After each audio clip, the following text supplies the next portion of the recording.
नमस्कार दोस्तों, मैं भुवनेश बैरागी जागृत इंस्टीट्यूट के ऑनलाइन प्लेटफॉर्म पर आपका एक बार फिर स्वागत करता हूं दोस्तों। और आज का हमारा जो टॉपिक है ये है सौरमंडल। तो दोस्तों बात करते हैं अगर सौरमंडल की, तो सबसे पहली बात आती है कि सौरमंडल किसे कहते हैं। ठीक है, तो सौरमंडल की अगर हम बात करते हैं तो सूर्य एवं उसके चारों ओर भ्रमण करने वाले ग्रह, उपग्रह, धूमकेतु, उल्काएं और क्षुद्र ग्रह, इन सभी का जो समूह होता है ये कहलाता है सौरमंडल। ठीक है, अभी दोस्तों अगर हम स्वयं के विवेक से थोड़ा सा समझते हैं तो यह भी कह सकते हैं कि सूर्य जो सौरमंडल का प्रधान होता है, याद रखें सूर्य सौरमंडल का प्रधान होता है। और सूर्य का जो भी प्रभुत्व जहां तक होता है, सूर्य का प्रभुत्व जहां तक होता है ये क्या है, मान लीजिए सूर्य है। ठीक है ना, तो सूर्य का जहां तक भी प्रभुत्व होता है, चाहे वो छोटे ग्रह हो, उपग्रह हो, चाहे बौने ग्रह हो, ठीक है, चाहे क्षुद्र ग्रह हो, चाहे कोई उल्काएं हो, इन सभी के जो पूरा का पूरा जो एरिया रहेगा, सूर्य का जो प्रभुत्व जहां तक रहेगा वो संपूर्ण क्या कहलाएगा, सौरमंडल कहलाएगा। ठीक है, चलिए तो अभी हम बात करते हैं आगे सूर्य के विषय में। अगर कुछ हम बात करें तो अगर सूर्य की बात करते हैं, सूर्य क्या है दोस्तों, सूर्य एक तारा है। ठीक है, तारा कैसे कह सकते हैं, तारा वह होता है जो स्वयं के प्रकाश से प्रकाशित होता है ना, क्योंकि ग्रह जो है स्वयं के प्रकाश से प्रकाशित नहीं होते। ठीक है ना, ग्रह क्या करते हैं, सूर्य के प्रकाश से प्रकाशित होते हैं। और सूर्य क्या होता है, जो स्वयं के प्रकाश से प्रकाशित होता है। और सूर्य जो है सौरमंडल का जन्मदाता भी कहलाता है ना, क्योंकि सूर्य ही तो प्रधान है सौरमंडल का। और अगर हम बात करें, सूर्य जो होता है वह ऊर्जा और प्रकाश संपूर्ण सौरमंडल को प्रदान करता है। ठीक है, फिर अगर हम बात करें जो सूर्य के बारे में, सूर्य सबसे पहले सूर्य पर हम चर्चा कर रहे हैं सौरमंडल में, है ना। तो सूर्य की अगर हम बात करते हैं, सूर्य क्या है, सूर्य एक तारा है और सूर्य एक गैसीय गोला है। याद रखें सूर्य क्या है, गैसीय गोला है, जिसमें ऊर्जा का जो स्रोत होता है ना, वो क्या होता है, हाइड्रोजन और हीलियम की संलयन की क्रिया। यानी कि सूर्य में ऊर्जा का स्रोत होता है हाइड्रोजन हीलियम की संलयन क्रिया। ठीक है, नाभिकीय संलयन, ऊर्जा का स्रोत क्या होता है, नाभिकीय संलयन। ठीक है, संलयन की क्रिया। ये प्रश्न दोस्तों एग्जाम में कई बार पूछा गया है कि सूर्य में ऊर्जा का स्रोत क्या होता है, ये होता है नाभिकीय संलयन की क्रिया। ठीक है, अगर हम बात करें होता क्या है दोस्तों, जो सूर्य एक गैसीय गोला है, इसमें हाइड्रोजन होता है 71% और हीलियम लगभग होता है 26.5। हाइड्रोजन की अगर हम बात करते हैं, हाइड्रोजन होता है इसमें लगभग 71%। और हम बात करते हैं हीलियम की, तो हीलियम की मात्रा जो होती है लगभग 26.5। और अन्य जो गैसें होती हैं, अन्य गैसें है ना, ये बची हुई अन्य गैसें होती हैं। ठीक है, अब होता क्या है दोस्तों कि सूर्य की ऊर्जा का जो स्रोत बनता है, होता क्या है कि हाइड्रोजन परमाणु नाभिकीय संलयन द्वारा हीलियम में परिवर्तित होते रहते हैं और ये प्रोसेस रेगुलरली चलती रहती है। और नाभिकीय संलयन की प्रक्रिया जो सूर्य में ऊर्जा का मुख्य स्रोत बनाती है। ठीक है, तो सूर्य में ऊर्जा का स्रोत क्या होता है, नाभिकीय संलयन की क्रिया होती है। ठीक है, फिर दोस्तों अगर हम बात करते हैं, सूर्य चूंकि सौरमंडल का प्रधान होता है, ठीक है, अभी बात करें ये स्वयं के प्रकाश से प्रकाशित होता है, ये भी हम देख चुके हैं। ठीक है, और बात करें हमारी जो आकाशगंगा है ना, तो हमारी आकाशगंगा जो है दुग्ध मेखला के ये एक कोने में स्थित है। ठीक है, एक कोने में स्थित है। पहले यह माना जाता था कि सूर्य जो है आकाशगंगा के केंद्र पर स्थित है, लेकिन वर्तमान समय में जो देखा जा रहा है उससे देखा गया है कि सूर्य जो है हमारी मंदाकिनी है, जिसका नाम है दुग्ध मेखला, इसके कोने पर स्थित है। ठीक है, और दुग्ध मेखला के चारों ओर ये परिक्रमा भी करता है ना। हमारी आकाशगंगा की आकृति कैसी है, सर्पिलाकार। याद रखें कैसी है, सर्पिलाकार आकृति है। ठीक है, और सूर्य जो है इसके केंद्र पर स्थित ना होकर ये कहां पर, एक कोने पर स्थित है और संपूर्ण आकाशगंगा के चारों ओर चक्कर लगाता है।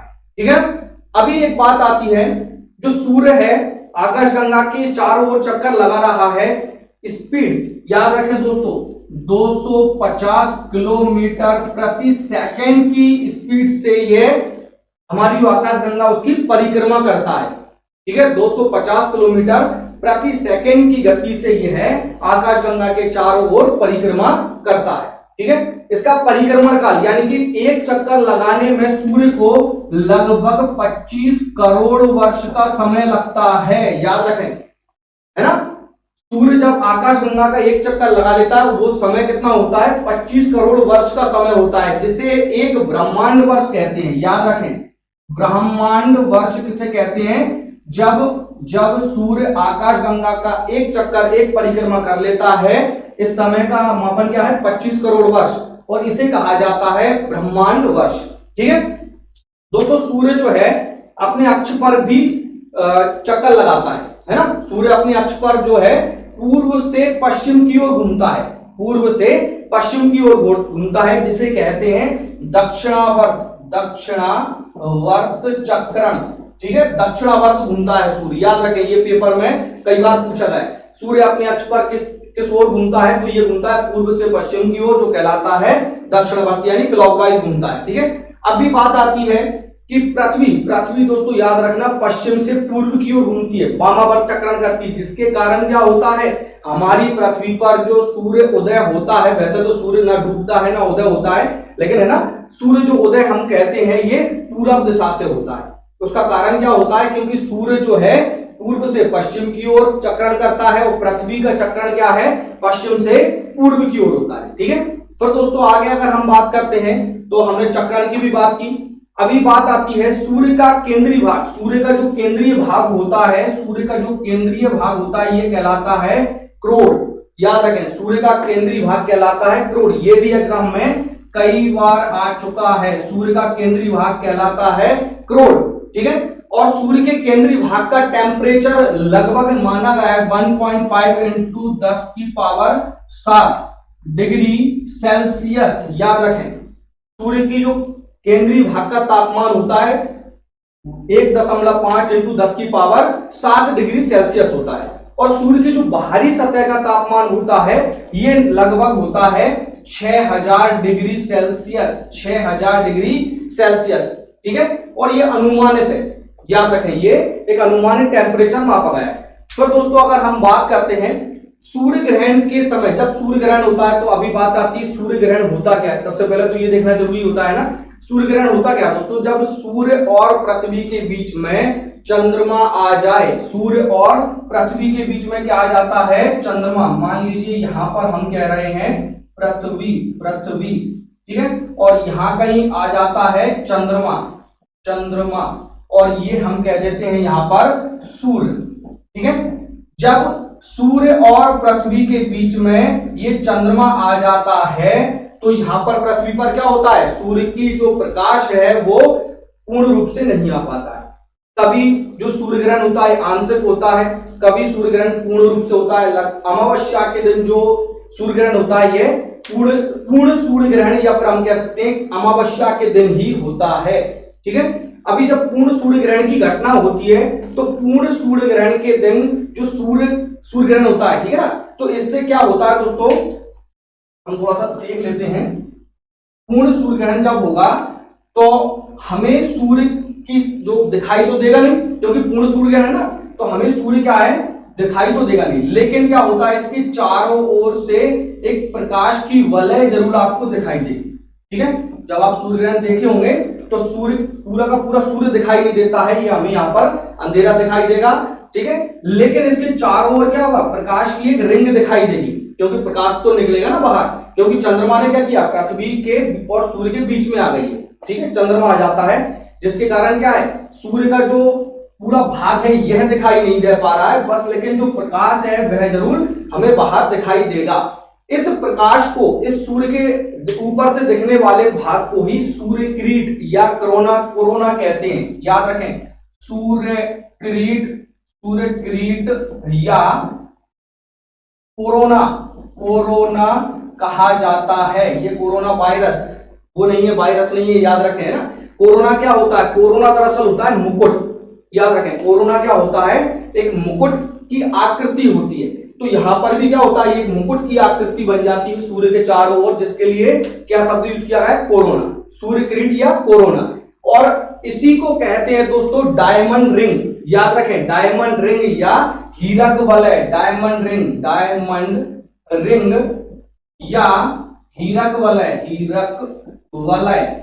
याद रखें यहां से पेपर में कई बार आ चुका है, डायमंड रिंग, हीरक वलय और सूर्य किरीट यानी कोरोना। ठीक है दोस्तों, कोरोना वायरस का नाम भी कोरोना रखने के पीछे बड़ा तथ्य यही था कि जब इस कोरोना वायरस का जो स्ट्रक्चर देखा गया तो वायरस में कुछ मुकुट आकृति दिखाई दी थी, जिसके कारण इसका नाम क्या रखा गया, कोरोना वायरस। लेकिन हम यहां पर क्या पढ़ रहे हैं, सूर्य वाली बात को पढ़ रहे हैं। ठीक है, तो डायमंड रिंग या फिर हीरक वलय या फिर सूर्य किरीट या कोरोना, ये एक ही घटना होती है जब पूर्ण सूर्य ग्रहण होता है तो सूर्य का भाग दिखाई नहीं देता, बस इसके चारों ओर सूर्य की एक वलय, गोल वलय आपको दिखाई देती है। ठीक है, चलिए फिर देखते हैं दोस्तों, सूर्य के प्रकाश को पृथ्वी तक आने में कितना समय लगता है। याद रखें सूर्य के प्रकाश को पृथ्वी तक आने में लगता है 8 मिनट और 16.6 सेकेंड। ठीक है, 16.6 सेकेंड। सूर्य के प्रकाश को पृथ्वी तक आने में 8 मिनट और 16.6 सेकेंड का समय लगता है। ठीक है दोस्तों, सूर्य का जो व्यास है, व्यास क्या होता है, यहां से यहां तक की दूरी है ना। जब परिधि से कोई त्रिज्या को आगे बढ़ा देते हैं, त्रिज्या क्या होती है, केंद्र से परिधि तक की दूरी, लेकिन इसे हम आगे बढ़ा दें और केंद्र से ऊपर गुजरती है और इस तरफ दूसरी ओर भी इसे टच कर लेती है, तो ये कहलाता है पूरा व्यास। ठीक है, तो सूर्य का जो व्यास है वह कितना है, ये है 13,92,000 किलोमीटर। याद रखें 13,92,000 किलोमीटर, ये सूर्य का व्यास है। और सूर्य जो है हमारी पृथ्वी से 13 लाख गुना बड़ा है। कितना बड़ा है, पृथ्वी से 13 लाख गुना बड़ा है सूर्य, है ना।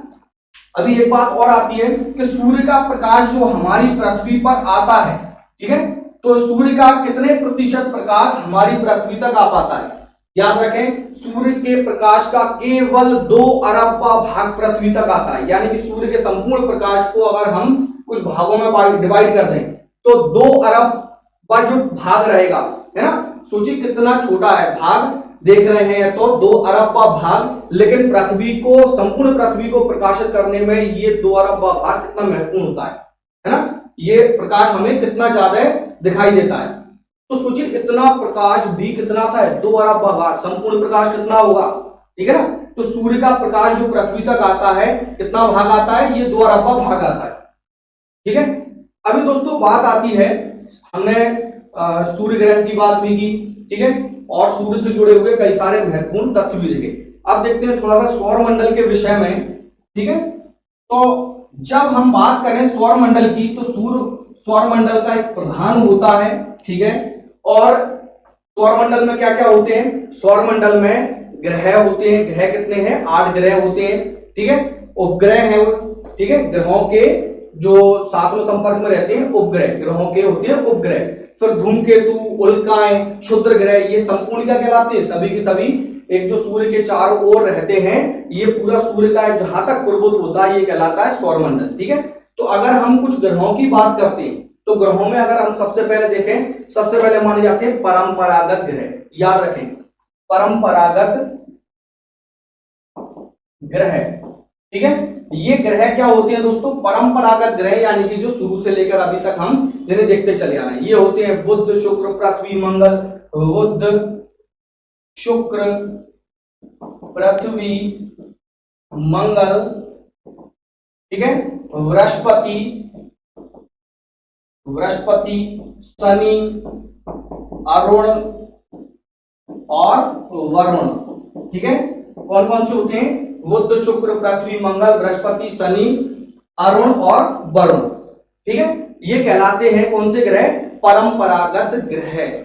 और दोस्तों एक बात और आपको बता देता हूं कि इन ग्रहों को जब हम सूर्य से दूरी के अनुसार देखते हैं, है ना, सूर्य से दूरी के अनुसार देखेंगे तो एक तरफ हम देखते हैं मंगल ग्रह, ठीक है, और या फिर सबसे पहले हम देख लेते हैं, चलिए बुध ग्रह होता है।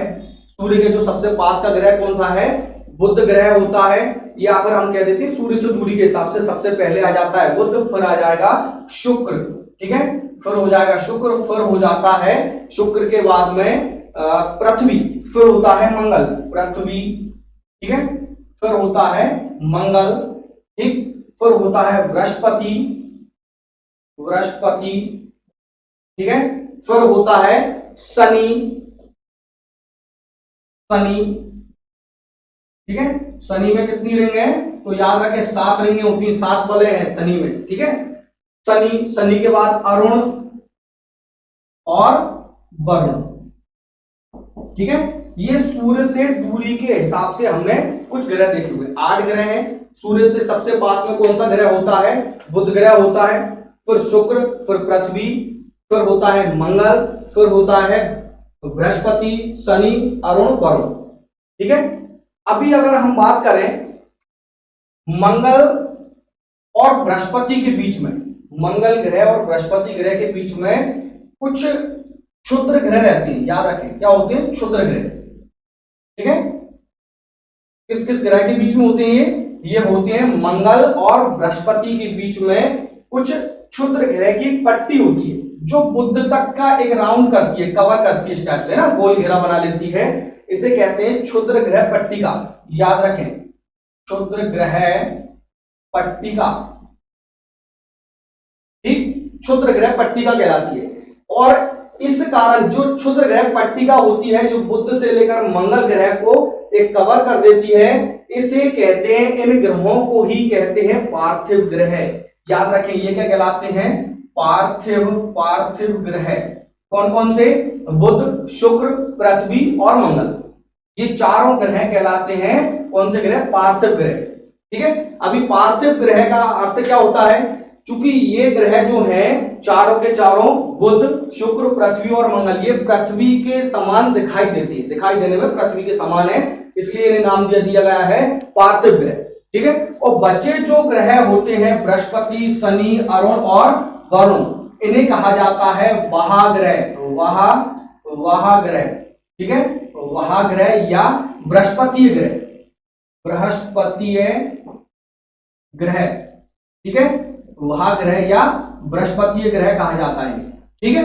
फिर दोस्तों अगर हम बात करते हैं तो याद रखें परंपरागत ग्रह 8 ग्रह हमने देखे, फिर पार्थिव ग्रह हमने क्या देखा है? मंगल और बृहस्पति के बीच में क्षुद्र ग्रह पट्टिका होती है जो बुध से लेकर मंगल तक के कहलाते हैं पार्थिव ग्रह, और बृहस्पति, शनि, अरुण, वरुण कहलाते हैं बृहस्पति ग्रह या वहाग्रह, ठीक है।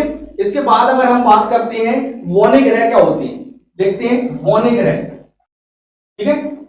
तो प्लूटो दोस्तों पहले सौरमंडल का नवा ग्रह माना जाता था, है ना। प्लूटो जो था पहले सौरमंडल का नवा ग्रह माना जाता था, अरुण वरुण के बाद में स्थान आता था प्लूटो का। लेकिन चूंकि प्लूटो ग्रह की कंडीशंस को फॉलो नहीं करता है और अरुण की जो कक्षा है उन्हें भी काटता है, जिसके कारण जो प्लूटो है इसे वौने ग्रह की श्रेणी में रखा गया है। तो देखते हैं वौने ग्रह क्या होते हैं? जो दूसरे ग्रहों की कक्षाओं को काटते हैं, ठीक है। वौने ग्रह जो दूसरे ग्रहों की कक्षाओं को काटते हैं, या फिर हम कह सकते हैं जो ग्रहों की कंडीशंस को फॉलो नहीं करते, उन्हें वौने ग्रह की संज्ञा दी गई। तो ये कुछ वौने ग्रह होते हैं, प्लूटो, चेरॉन, ठीक है, चेरॉन, ठीक। फिर देखें तो एक होता है सेरस, और एक होता है 2003 यूवी 2003 यूवी 313, ठीक है। ये ऐसे पूरा एक कोडिंग के थ्रू नाम दिया गया है। तो ये सभी क्या कहलाते हैं? वौने ग्रह, प्लूटो, चेरॉन, सेरस, 2003 यूवी 313, ठीक है। फिर अगर दोस्तों हम देखें आकार के अनुसार, अगर हम ग्रहों की बात कर चुके हैं, आकार के अनुसार सबसे पहला ग्रह कौन सा होता है? बुध होता है, ठीक है। आकार के अनुसार सबसे पहला सूर्य के पास का ग्रह होता है बुध ग्रह होता है, ठीक है। और सॉरी आकार की बात कर रहे हैं ना, सूर्य के क्रम के अनुसार सबसे पहला होता है बुध ग्रह, है ना, और सूर्य से सबसे दूरी के हिसाब से होता है अरुण, ठीक है ना। दो यहां पर बातें आती हैं, एक होता है सूर्य से दूरी के अनुसार, जब सूर्य से दूरी देखेंगे तो सबसे पहले आ जाएगा बुध, सूर्य से सबसे नजदीक है बुध, और सूर्य से सबसे अधिक दूरी पर होता है वरुण, याद रखें। तो सूर्य से सबसे नजदीक का ग्रह होता है बुध ग्रह, और सबसे दूरी पर ग्रह होता है वरुण ग्रह, ठीक है। और अगर हम बात करते हैं आकार के अनुसार, है ना, यानी कि सौरमंडल का सबसे बड़ा ग्रह कौन सा और सबसे छोटा ग्रह कौन सा है, तो आकार के अनुसार जब हम बात करेंगे, आकार की बात करते हैं, तो सबसे पहला ग्रह होता है बृहस्पति, ठीक है, बृहस्पति के बाद बृहस्पति से दूसरा छोटा ग्रह होता है शनि, बृहस्पति के बाद फिर शनि, फिर अरुण होता है, फिर होता है वरुण आकार में चौथे नंबर का ग्रह माना जाता है वरुण, और पृथ्वी आती है दोस्तों 5वें नंबर पर, याद रखें। पृथ्वी आकार में 5वां सबसे बड़ा ग्रह होता है पृथ्वी, ठीक है। पृथ्वी कौन से नंबर पर होती है? 5वें नंबर पर। फिर दोस्तों देखते हैं हम, फिर होता है शुक्र ग्रह, ठीक है। फिर होता है मंगल, और आकार में सबसे छोटा ग्रह होता है बुध ग्रह, ठीक है।